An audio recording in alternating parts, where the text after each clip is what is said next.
E aí, gente, vamos para mais um vlog aqui comigo. Estão prontas? Bom que esse carro tem um standzinho aqui, né, que eu comprei para pôr ele aqui certinho. E aí fica mais fácil de gravar, que o outro não tem. Preciso comprar um pro outro carro também, para quando eventualmente eu sair com aquele carro poder gravar com vocês também.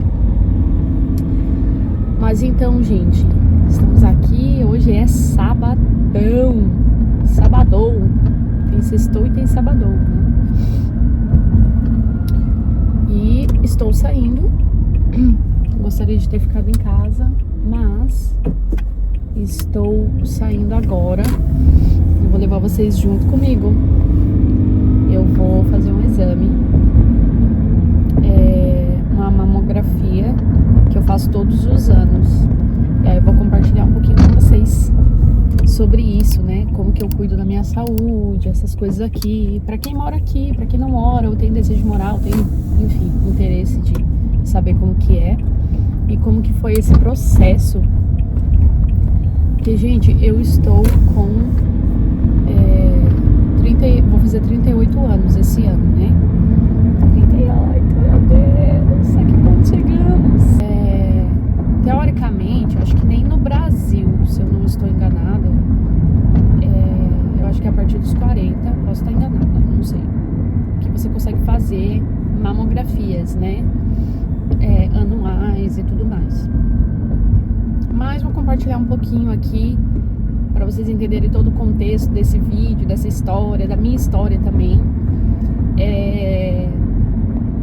o porquê que eu hoje, morando nos Estados Unidos, claro, com um plano de saúde, consigo fazer mamografia antes. Teoricamente, aqui eles só fazem, acho que depois dos 45, 50 anos que eles liberam fazer, mas eu consegui fazer, já é o terceiro ano que eu estou fazendo anualmente. O que eu já fazia no Brasil também pelo mesmo motivo, né? No Brasil é muito mais fácil fazer esses exames quando você tem uma justificativa plausível. Eles, pelo menos eu tinha essa facilidade, né, gente? Tinha plano de saúde também no Brasil e tal, então talvez fosse por isso, não sei. Mas eu consegui fazer aqui esse exame de prevenção porque eu tenho um histórico, né? Então, a história é a seguinte: minha mãe teve câncer de mama aos 39 anos. Que ela descobriu que ela estava com câncer, que ela foi diagnosticada, né? Mas ela já estava com sintomas há 2 anos. E ela foi ao médico. E nessa época a gente morava assim, a gente não morava na capital, a gente morava numa cidade metropolitana. E assim, o acesso era muito difícil, as coisas eram longes, minha mãe não dirigia, meu pai viajava, então era tudo bem, assim, difícil, sabe? Pra conseguir fazer exames, essas coisas assim. Então minha mãe marcou um médico aleatório, assim, que era no centro de Curitiba. Eu sou de Curitiba, né? E ela foi nesse médico.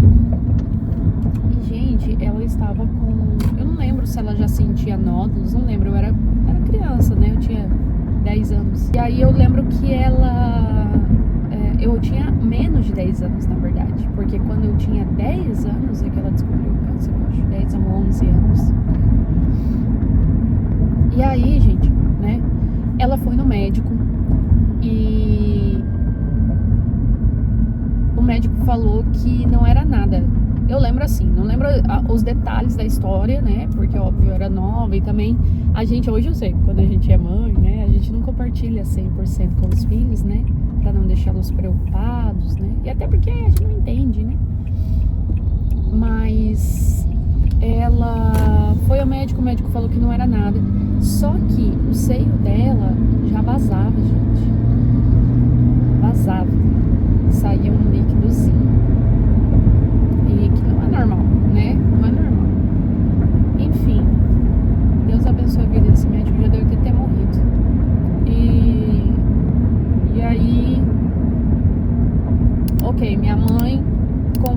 palavra do médico, né? E ok, só que ela continuou incomodada com alguma coisa. E nós tínhamos um médico, esse que é o ponto que eu expliquei, porque a gente morava longe e tal, que era um pouquinho difícil. Nós tínhamos um médico que era meio médico de família, assim. Que todo mundo, minhas tias, todo mundo ia nele. Só que ele ficava, tipo assim, do outro lado da cidade, tipo, muito longe. E como minha mãe não dirigia, ele só atendia à noite, então, tipo, ter que voltar de ônibus do lugar onde era meio perigoso e tal, tinha umas coisas assim.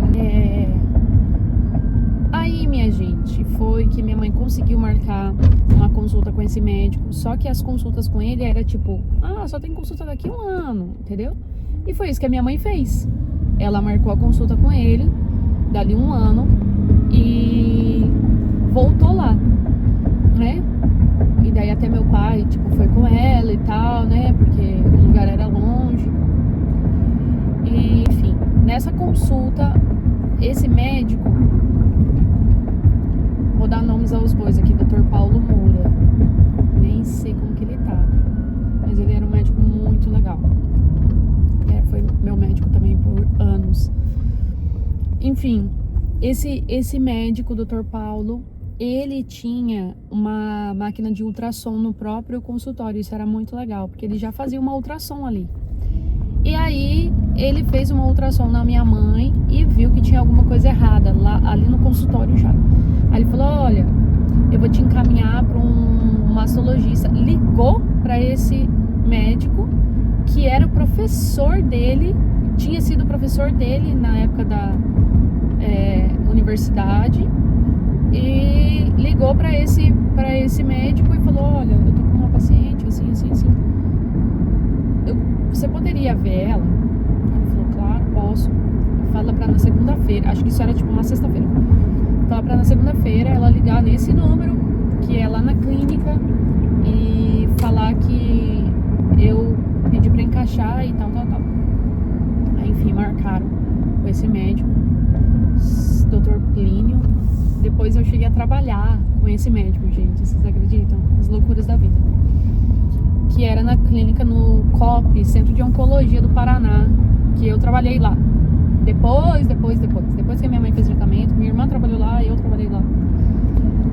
E resumindo, né, tô contando aqui a história pra vocês, né, pra vocês entenderem todo o contexto. Bom, minha mãe descobriu que tava com câncer, o câncer já estava bem avançado mesmo. Ela fez esse tratamento, ela fez todo pelo SUS, na época a gente não tinha plano de saúde. Ela fez todo pelo SUS. Glória a Deus, foi muito rápido. Na época o SUS autorizava clínicas atenderem pelo SUS. Parece que hoje não é. Hoje não sei, né? Nos últimos anos eles tinham tirado, não sei se isso voltou. Agora parece que é só hospitais que podem fazer isso. Mas na época existiam clínicas que eram associadas ao SUS também. E a minha mãe foi parar numa dessas clínicas que era assim, excelente. Ela tinha o mesmo tratamento que uma pessoa que pagava pelo plano de saúde. A única diferença é que quem pagava pelo plano, por exemplo, fazia quimioterapia numa sala individual, e quem fazia pelo SUS fazia numa sala tipo coletiva, assim, com várias cadeiras, mas era muito confortável, o atendimento era excelente, o lugar, o ambiente era excelente. Não era um hospital, era uma clínica, então isso fazia muita diferença, assim, pro tratamento, né, pra quem passa por tratamento, assim. Enfim, então minha mãe fez todo esse tratamento de quimioterapia, fez cirurgia, fez masto total de uma das mamas e uma raspagem debaixo do braço. Tava bem avançado. A sorte dela é que ela tinha uma mama maior, então isso ajudou nesse caso, entendeu? Porque se ela tivesse uma mama muito rente ao corpo, ela acho que não teria nem sobrevivido nessa primeira etapa. Enfim, gente, foram alguns anos de tratamento. Eu tinha uns 12 anos nessa época. Nós morávamos, como eu falei, numa cidade metropolitana. Nesse meio tempo, a gente voltou para morar em Curitiba. Um dos motivos foi esse, porque ficava mais fácil para minha mãe ir para os tratamentos e tudo mais. Então voltamos a morar em Curitiba e foi muito bom até, inclusive, ter voltado. E minha mãe fez esse tratamento, fez quimioterapia, depois fez cirurgia, depois fez quimioterapia de novo, fez radioterapia. Foi um tratamento bem longo. E ok, tipo, ela ficou ok, né? Por esse tempo. Eu não vou conseguir contar toda a história aqui, mas vou encurtar a história. Depois de 5 anos, minha mãe teve uma recidência de um câncer na cabeça. Foi de novo pra tratar quimioterapia, não, mas muita radioterapia e tal. Cirurgia. Finalizou. Aparentemente tudo ok. Depois de 11 anos, ela teve uma nova residência na cabeça de novo. E daí aí que a história desandou mesmo, assim. Que aí ela teve AVCs, e chegou até a demência e tudo, e depois veio a falecer, né? Só que aí o que acontece, gente? Tô contando toda essa história, contando um pouco da minha história aqui, envolvendo a minha mãe também com isso. Por quê? Porque por eu ter esse histórico bem agravante, eu consegui, né, que a minha irmã, graças a Deus, tinha tudo guardado. Ela tinha guardado todas as biópsias, todos os exames, esses exames comprovatórios da minha mãe, ela guardou. E quando eu fui conversar com o médico aqui, eu falei pra ele, olha, quando eu morava no Brasil, eu fazia mamografia todos os anos, ou pelo menos a cada 2 anos, porque eu tenho um histórico e tal, e eu tô aqui há anos sem fazer. E eu queria ver o que era possível. Enfim, ele deu uma entrada, glória a Deus pela vida desse médico, que ele deu uma entrada pelo meu plano, pelo meu insurance, né, que aqui a gente chama seguro saúde, alegando isso, que havia um histórico e que era necessário um acompanhamento. E aí, gente, nós mandamos as biópsias pro insurance e por causa das biópsias eles liberaram que eu fizesse todo ano. Então eu nem preciso como diz, tipo, da liberação médica, da solicitação do médico. Eu não preciso. Eu só remarco todo ano porque é meio que o meu insurance agora, na verdade, o meu insurance me obriga a fazer, porque eu preciso fazer, entendeu? Como uma prevenção mesmo. O que é muito interessante, porque aqui eles não são muitos da medicina preventiva. Isso é um problema sério nos Estados Unidos e que eu acredito que está mudando, porque é muito melhor você gastar com um exame, né, do que você gastar com um tratamento. Só que como aqui até os exames são caros, eles fazem tipo assim, que se lasque, entendeu? Mas eu acho que eles, enfim, estão preferindo, eu acho. E aí eu caí nessa graça aí de poder fazer o exame todos os anos. E, gente, e ficar em paz, né? Ficar em paz, porque é a melhor coisa que tem. Então é isso. Tô chegando aqui. Se eu conseguir filmar, eu filmo pra vocês. Se não, eu volto depois. Tchau.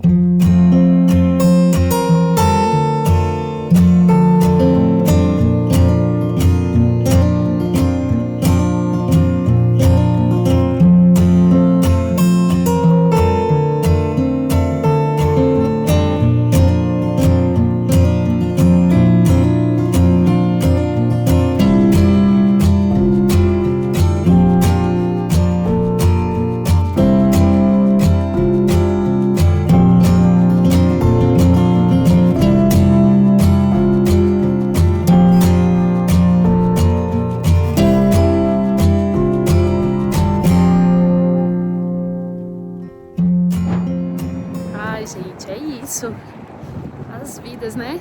Mas a melhor coisa é saber que a gente tá fazendo exames, prevenindo pra não ter muita coisa mais grave, em nome de Jesus. Eu confesso pra vocês que é a primeira vez que eu fiz esse exame aqui, eu fiquei super tensa. Enfim, a gente fica com medo, né? Do que vai acontecer. Mas graças a Deus, gente, graças a Deus, sempre deu super ok. Eu tenho, sim.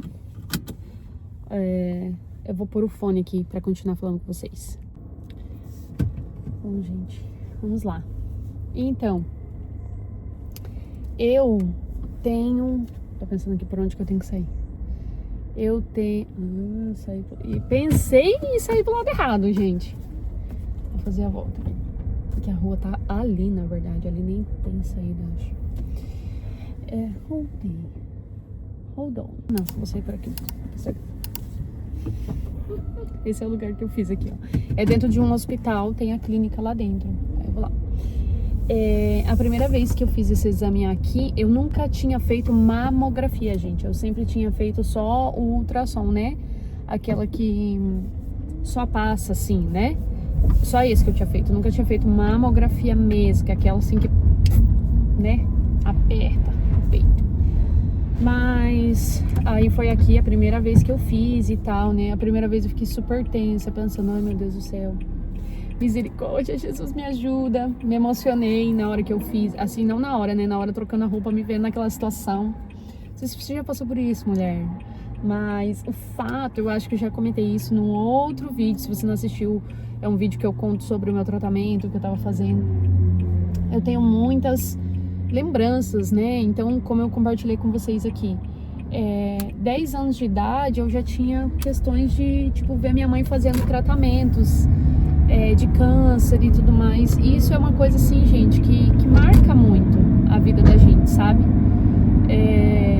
E aí depois eu, como mulher já, né, adulta, mãe também, na mesma posição da minha mãe, com filhos pequenos, tipo, fazendo exames, investigando coisas e tal, você fica tipo, ai meu Deus, não quero viver essa história novamente. E eu creio, em nome de Jesus, que eu não viverei. Eu creio, sabe? E, enfim, até aqui, ela até falou, você faz todo ano, né? Sim, já faz 3 anos que eu faço. E ela falou, ótimo. E aí, no primeiro exame que eu fiz, eles constataram, né? Foi a primeira vez que eu tive essa constatação, assim, não tem nada, graças a Deus, mas eles constataram que eu tenho uma mama densa, com massa densa, que isso, digamos assim, é o ambiente perfeito para manifestação de alguma coisa, né? Infelizmente, tipo assim, é a realidade. Quando você não tem essa massa tão densa, é mais difícil, o que pode acontecer também, né, gente? Porque pode acontecer de qualquer maneira. Mas quando você tem a massa densa, tipo, realmente é assim, é uma mama que você precisa cuidar, entendeu? Então, isso envolve muitas outras coisas, viu, gente? Não só, eu ter essa genética, não. Envolve também questão de você, não sei se eu tinha desconectado o fone, mas envolve também a questão de você, a sua alimentação, várias coisas que também influenciam para o desenvolvimento e para que essa massa fique mais inflamada ou densa e tudo mais, entendeu? Então são coisas que tem que cuidar, não tem jeito, minha gente. E, meu povo, é isso. Eu cheguei aqui num outro compromisso que eu tenho, rapidinho, mas quis levar vocês para passear comigo, para fazer esse exame, contar um pouquinho da minha história para vocês também. E é isso. Vídeo rapidinho aqui. Gente, façam exames preventivos, se cuidem, mulheres, principalmente, homens também. Se tiver algum homem aqui assistindo esse vídeo, se cuidem, gente. Façam exames de prevenção. Não subestimem o que o seu corpo pode desenvolver. Cuidem da sua alimentação. Eu essa semana tava meio assim, né? TPM, acabei comendo muito doce, muita coisa, e eu já tô assim com a consciência muito pesada, porque eu sei que muitas coisas do nosso corpo está relacionada à alimentação. Então eu já fiquei assim, ai não, Jéssica, você fez tudo errado essa semana. Aí já tô determinada, próxima semana, ó, zero glúten, zero tudo, pelo amor de Deus. Gente, é isso, até o próximo vídeo.